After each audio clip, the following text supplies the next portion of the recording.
it's always amazing when all of a sudden, a switch gets flipped and you're like, oh, I'm this person. And it's just, why couldn't I have known that years ago?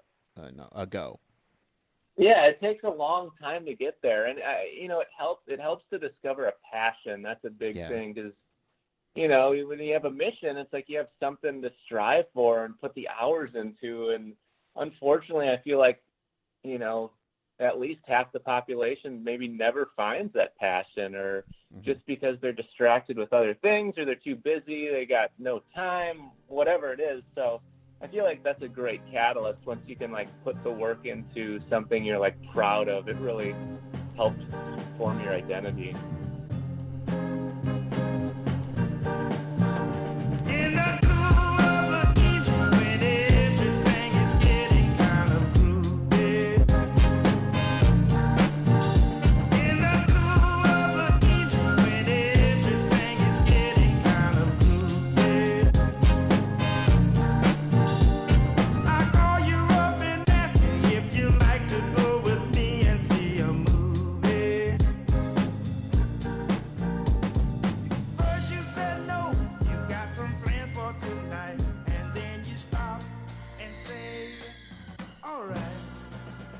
Welcome, everybody, to Casting for Two, the podcast, as always hosted by me, Chris.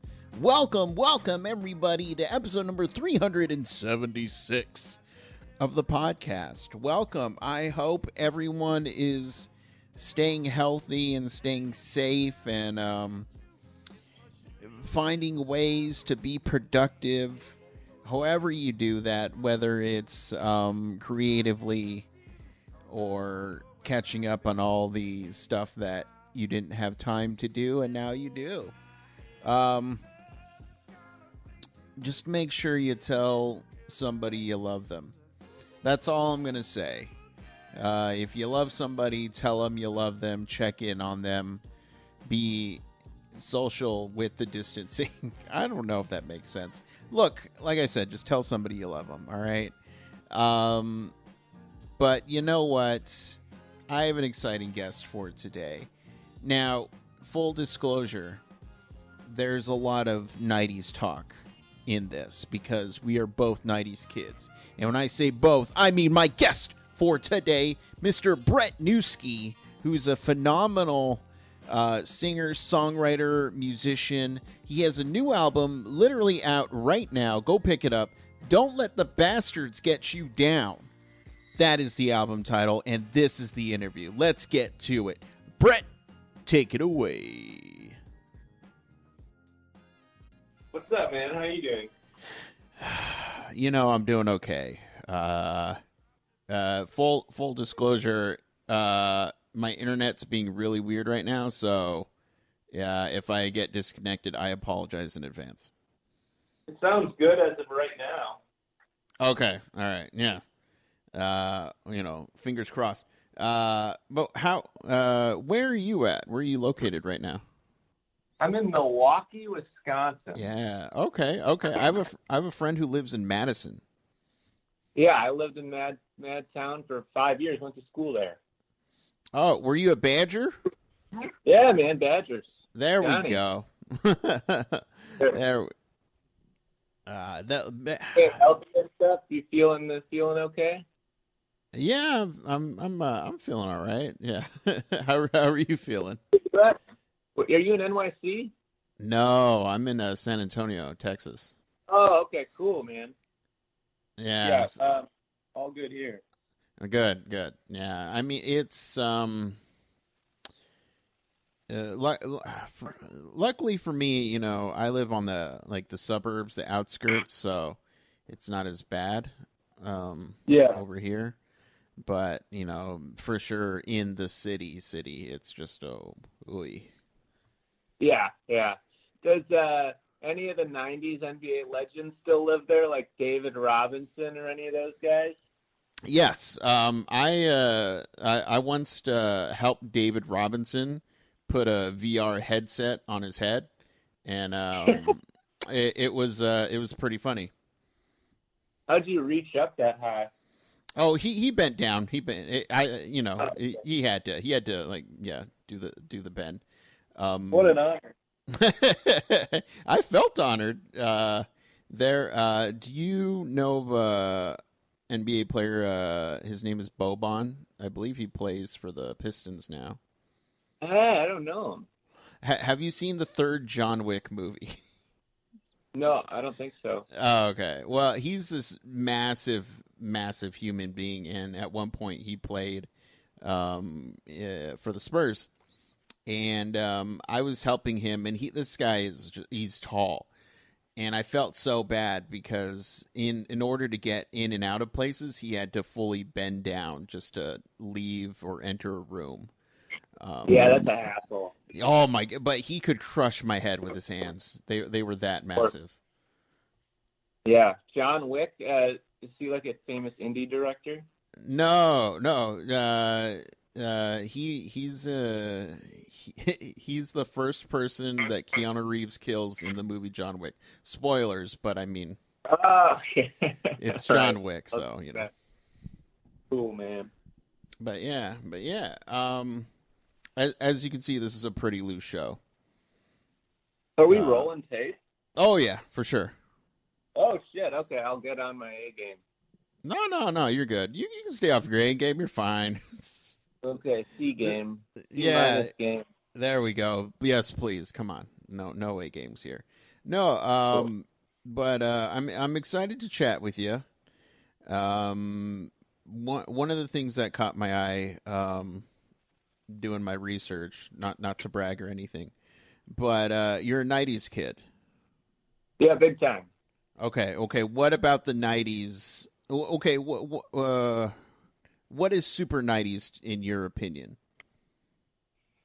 Oh, I mean, well, I could go on. I mean, musically, the '90s were a huge influence. You know, I grew up, going to see Better Than Ezra and Gin Blossoms and Weezer and Green Day and Blink-182 and all these guitar bands, power pop, great melodic times, short, fast songs, just a great era, and it really got me into the guitar. I got a job at McDonald's making $5 an hour, so I could buy a guitar when I was 14. And then kind of went from there. But I mean, '90s, goes beyond just music. I still watch like '90s NBA reruns on ESPN2. Game 7 of the '95 NBA Finals, Bulls versus Patrick Ewing, all that kind of stuff. Yeah. It's great nostalgia and it's great times, and it just seems like everything meant more because there was just less content in the world. Mm-hmm.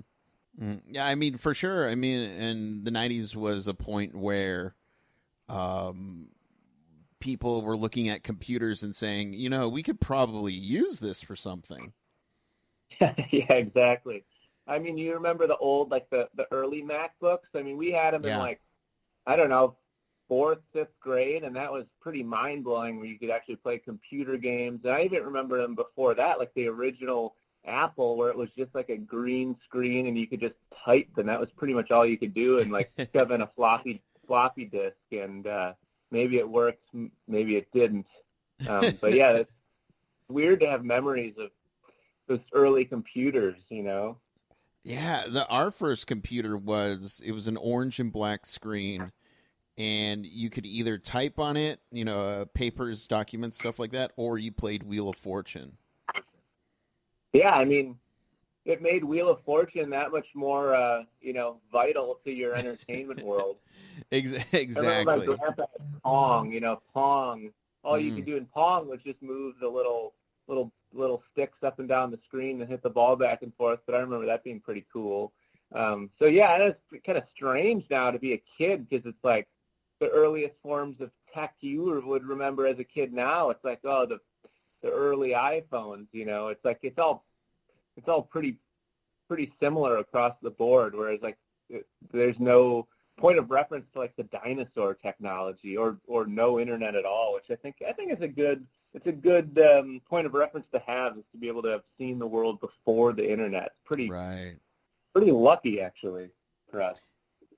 My niece and nephew, they have their iPads and all this, and I'll just look at my sister and I go, Remember when we used to just play with toys?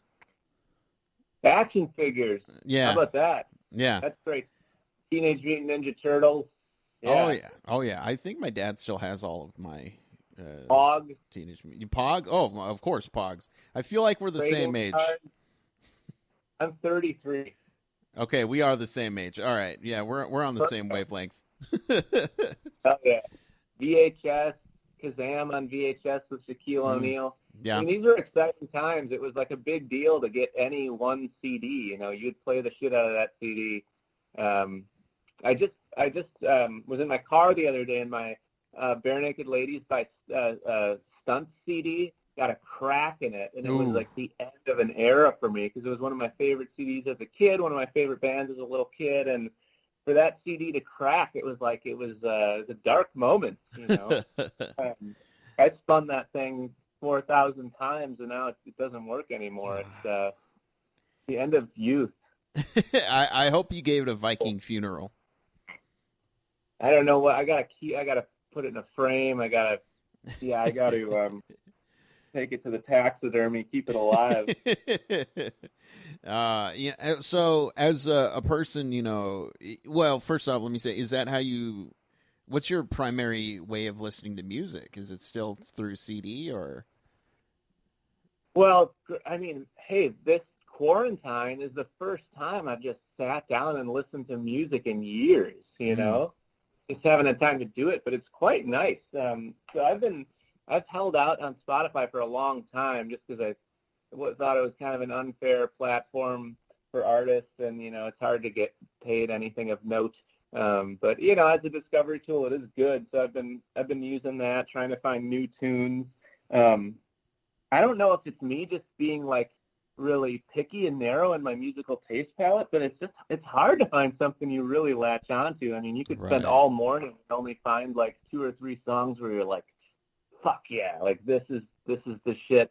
I think it's just like you're in a constant battle against quantity. So it's really good to have like 1 or 2 friends whose taste palettes you really trust to pay attention to music, and then just ask them what to listen to. You save so much time.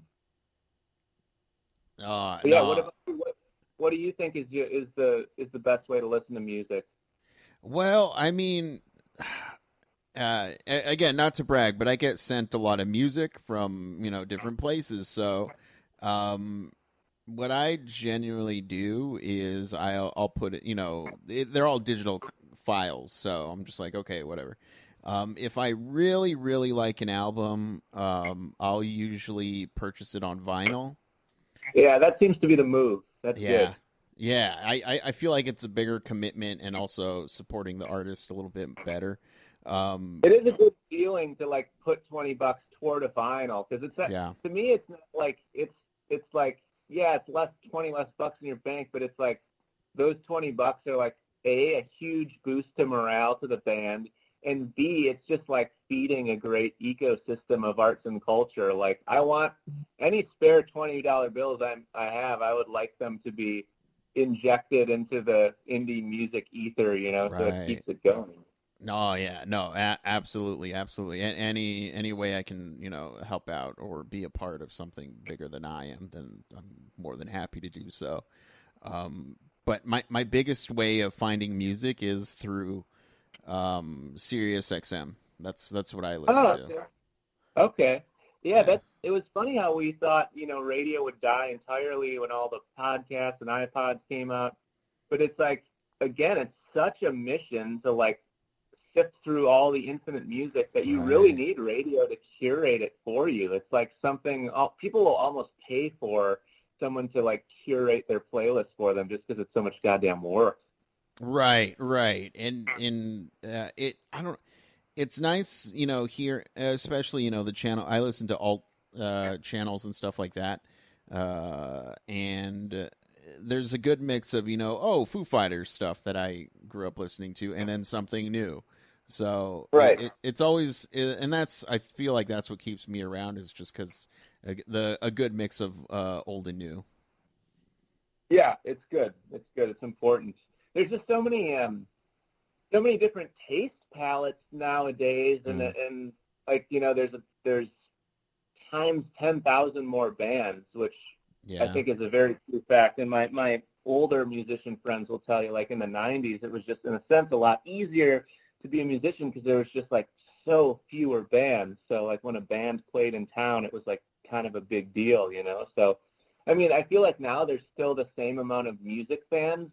They're just like very dispersed over many more bands. So in general, I feel like the shows are smaller, and that's fine. But it's like where is like in the 90s, there might have been like 100 music fans who if you ask people on the street, anybody on the street, like the odds are they would have like one or two bands in common that they listen to. But now it's like if you said like, yeah, well, you like Beach House, and it's like most people you would just ask on the street would be like, who the hell is Beach House, you know? So, Right. and that's just, it's hard to find people to go to shows with because people's taste palettes are so different now. It's no, I completely agree. And again, it's great that there's all this new content and new bands and people stepping up and being creative, but also it's just like, oh man, I wish I could find that perfect, concert companion, I will say.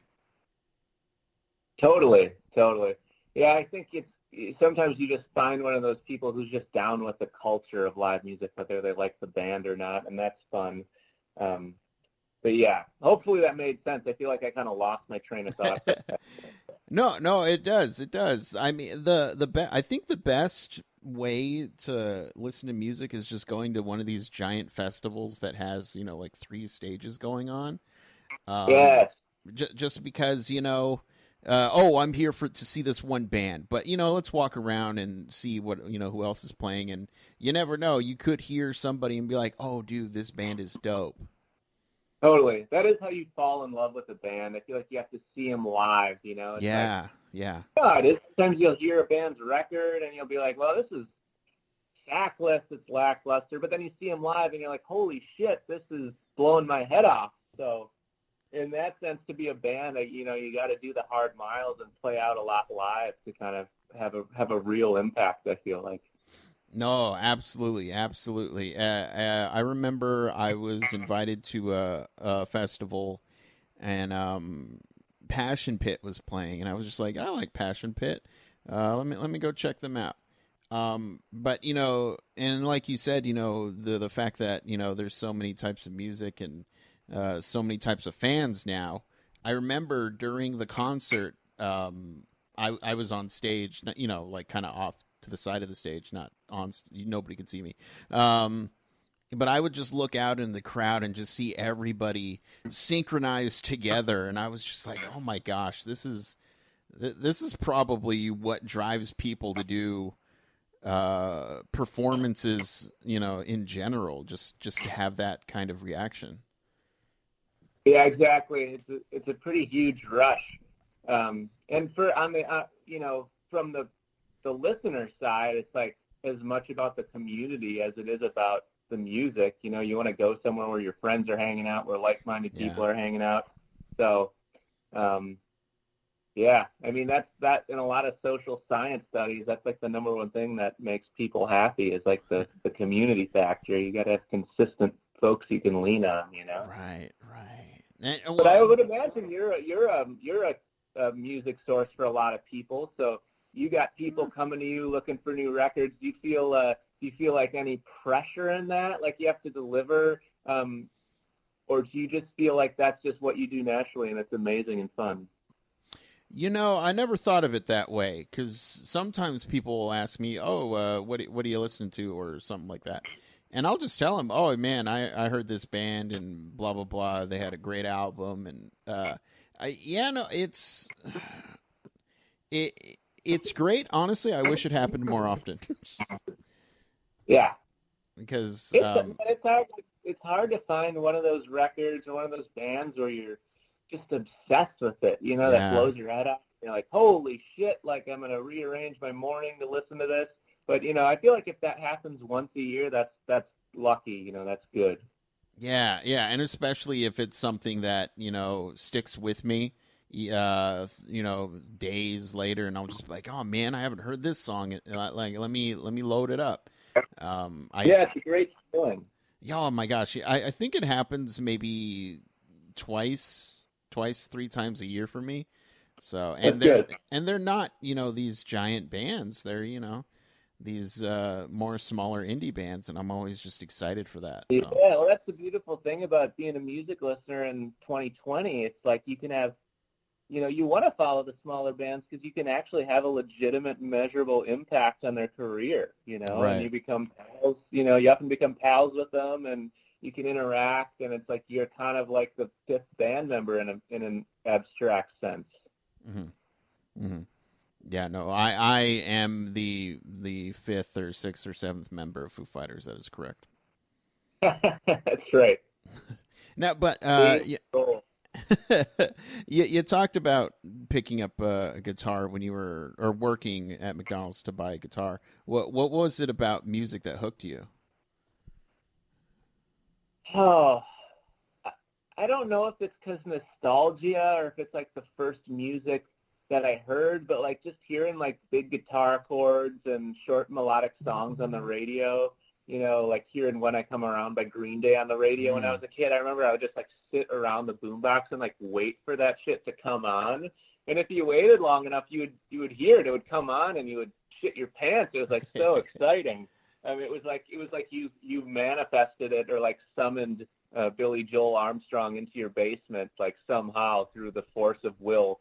But I don't know. Yeah, I don't know if like it'll never be the same in the fact that like the musical world will rally around guitar music like it did in the 90s. So to me, it was just such a cool, special time where like in a time of unity when like art kids, punks, and frat bros all liked Nirvana and had that in common. I don't know.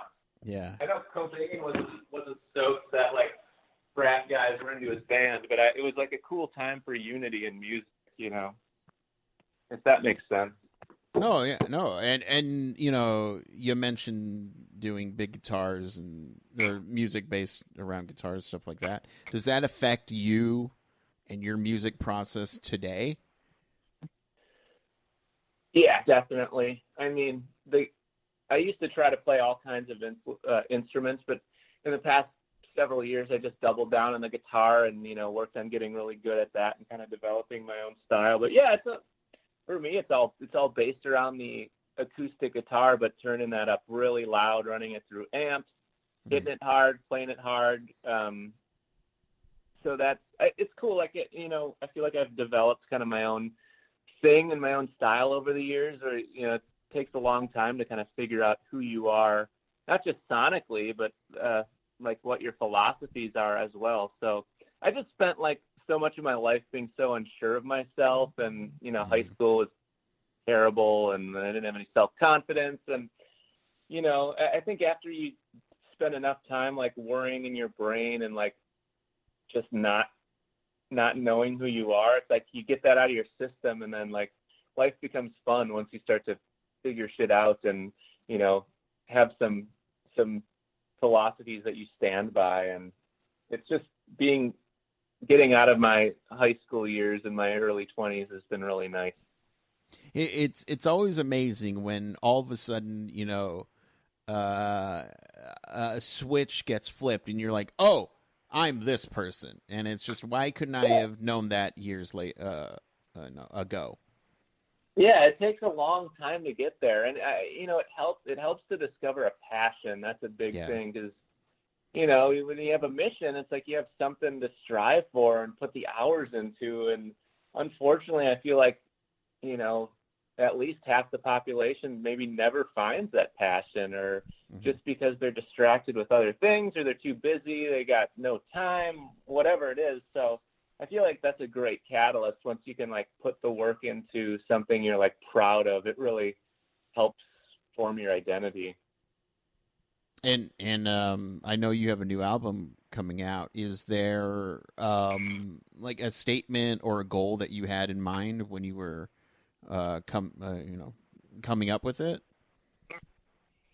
Yeah, I mean, it's called Don't Let the Bastards Get You Down. So I mean, I didn't want it to sound political at all, and it's not a political record, but I just feel like as a human person, there's like a lot of, there's a lot of forces working against you, and in a sense, like the odds are a bit stacked against you. So it's kind of a record themed around like, finding your one or two good buddies, sticking with each other, working the buddy system, but just not getting down, and doors are going to slam in your face all the time. That's just part of being a person, but there's always just like more doors you can kind of kick open. So it's supposed to be an optimistic record about staying in the game and fighting the good fight, I guess is what I'd say in short.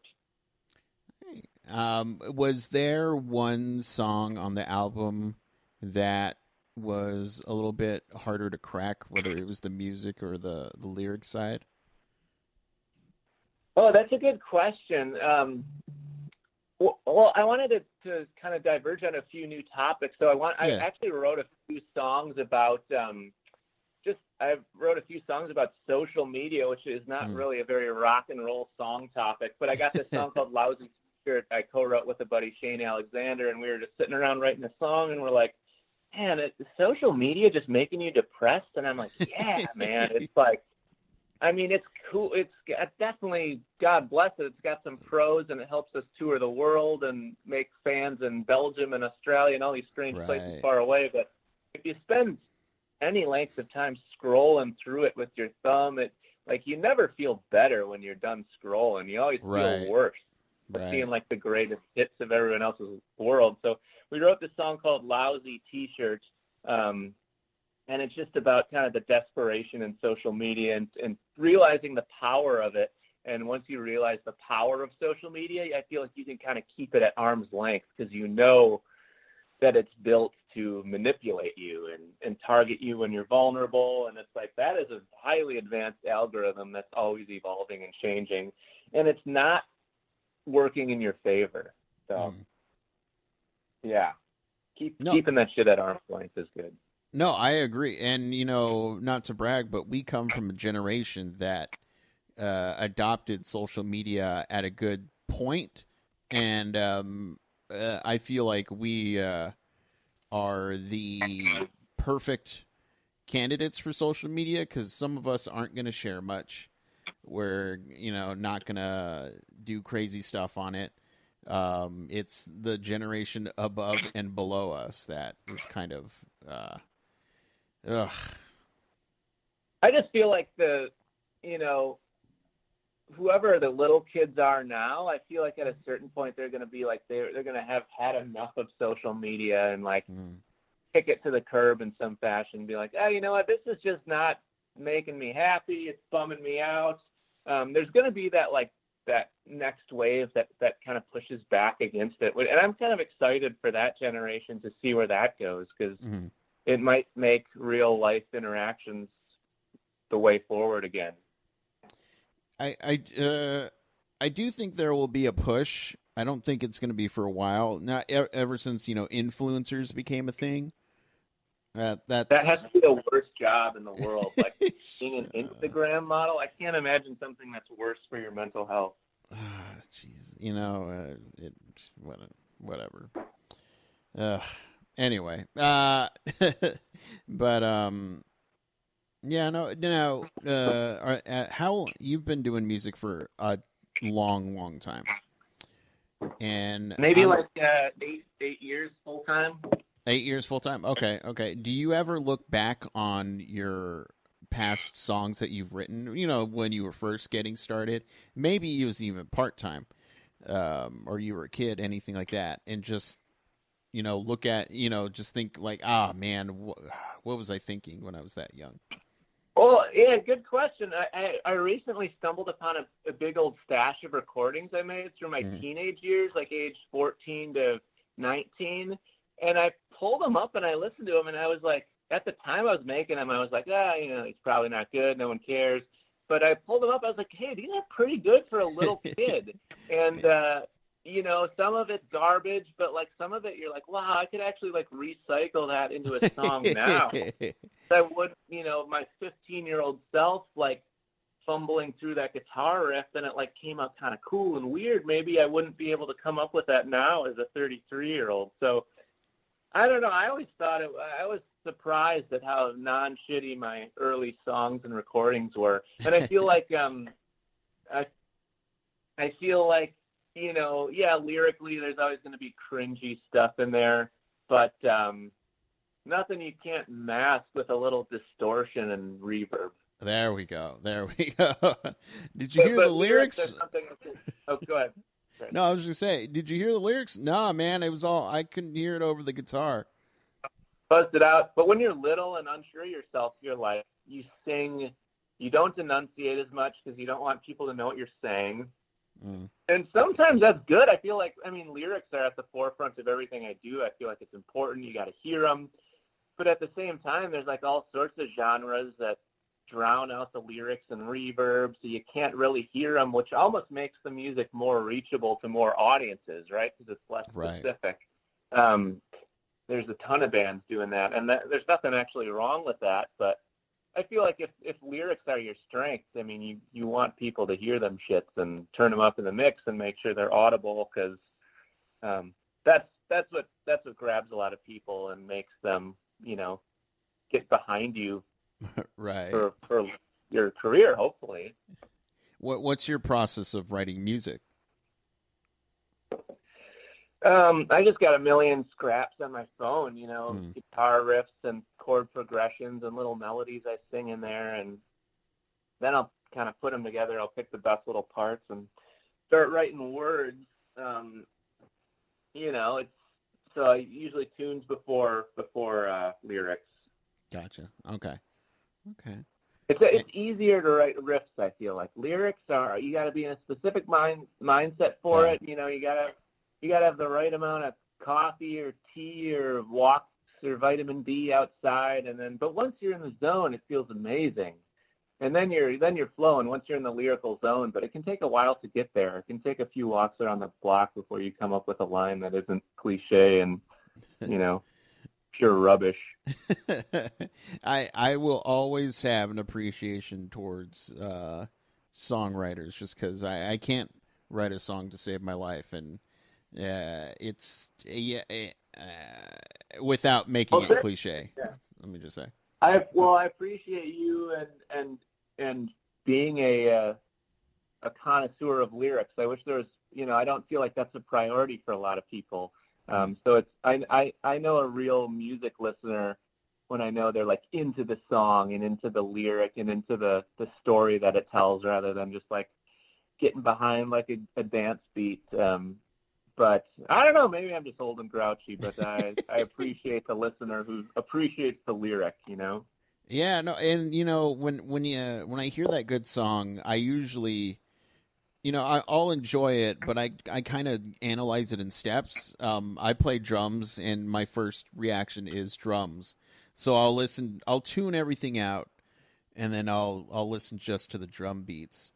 And then I go, you know, instrument by instrument, and then lyrics, and then to where I'm like, oh, okay, this is like I've self-analyzed the song, and I'm like, oh, okay, this is why I like this song. Absolutely. The groove is key. I feel like music now is going, like, the groove is becoming more important in this day and age, which is cool. You know, you want to have something you can swing to a little bit. But, I mean, I feel like growing up through college and some of my early bands, like EDM became such like a thing, and it was like a lot of thing, and it's so great that wave has subsided, because it was making me nauseous. Yeah, I mean, you know, it has its place. But I also suck at partying, and EDM's all about partying. So oh my gosh! You know, fuck me. It's like whatever. It's like my opinion about EDM is not important, but good. It's good that geek rock is making a little bit of a comeback here. No, absolutely. If there's one thing I love on the podcast, it's a good horror story. And I'm wondering if you have a gig horror story. Yeah, I got one for you. The one I like to tell is that I made a song about it. It's the first tour I ever did. Mm-hmm. on the third show, my van got stolen in Detroit after the gig. And then I continued on. I persevered. I had a lot of puppy energy. I was pumped. It was my first tour. And then I landed in St. Louis on a Monday night and played the worst gig of my entire life. There's 4 people there in this, real shitty DIY concrete basement that looked like the end scene of Blair Witch Project. And, there's 4 people there. There was 2, super drunk hobo guys drinking Colt 45 out of a brown paper bag. There was the third person was a really kind of hip-looking girl with, purple hair, just not digging what I was doing at all. Yeah. And then the fourth person was just a metalhead, just at the wrong show. And they totally hated me. There was one of the hobo guys was banging on one of those white buckets with drumsticks while we were playing. Oh, okay. It was a complete disaster. They hated us. We got out of there, but I wrote a song about it. I got a fun song about it. It's called DIY. It's about the worst show of my entire life. So that's one that gets requested a lot at live shows, and it's kind of a tongue-in-cheek, sarcastic, folk punk song. As much as I would never admit to being a folk band, it's a folk punk song that you can sing along to and wallow in my misery with me in that fateful night in 2011 in St. Louis on a cold Monday. Well, yeah, at least you got a song out of it. It's gotten good mileage. It's been all right. And that's kind of the story I go to about worst gigs. And I know I've got some more funny ones for you, but that's for another day. Yeah. No, absolutely. Yeah, for people at home who want to keep up with everything that you're doing, as well as pick up the album when it's available, or just see what you're doing online. Where can they do all that? I got a Polish last name, Newski, Newski. My first name's Brett. My full artist name is Brett Newski. I got a great drummer and collaborator named Spatola, but we're all over the internet. If you do buy physical records and music, it's best to get it through our site. I actually which is brettnewski.com, but I actually found out a couple weeks ago that someone hijacked my Amazon artist name. So there's some fake company in Denmark that's been stealing money from me for years. And I'm trying to get a lawyer and figure out how to get the name back, because every time someone on Amazon buys a Brett Newski record, it's the money goes to this company in Denmark, which has just been infuriating because you can't get a hold of anyone at Amazon. There's actually no customer service there. Yeah. Anyway, I'm just rambling and complaining. But so if you know anyone out there who knows shit about selling stuff on Amazon and has legal power of attorney, please have them get in touch so I can get my soul back on Amazon. Oh my gosh. Yeah, no, absolutely. But Brett, thank you for chatting with me. Honestly, you got to come back. I feel like we can talk more about being old men who lived through the 90s. Yeah, man. I mean, I feel young, but I guess I'm old to some people. No, we're old. We're old. We saw. No, we're young. If you saw the original Indiana Jones movies, we're old. We're fresh. We got a lot of good years ahead. There we go. But we'll hang out in real life in San Antonio. I've never been there before, so it'd be good to get there at some point. We can set up a gig and drink a coffee or something. Oh yeah, no, absolutely. Just preferably, when the craziness is gone. Indeed. Well, cool, Chris. Thank you so much for talking to me, and thanks for all you do for arts and culture and everything. I mean, look, you make it. I just talk about it, so. We need more of you in the world. Stop. But I'll let you go and have a wonderful day. All right, dude? All right, brother. We'll talk to you soon. Thanks so much, Chris. All right. Thank you. Bye-bye. All right. Bye now.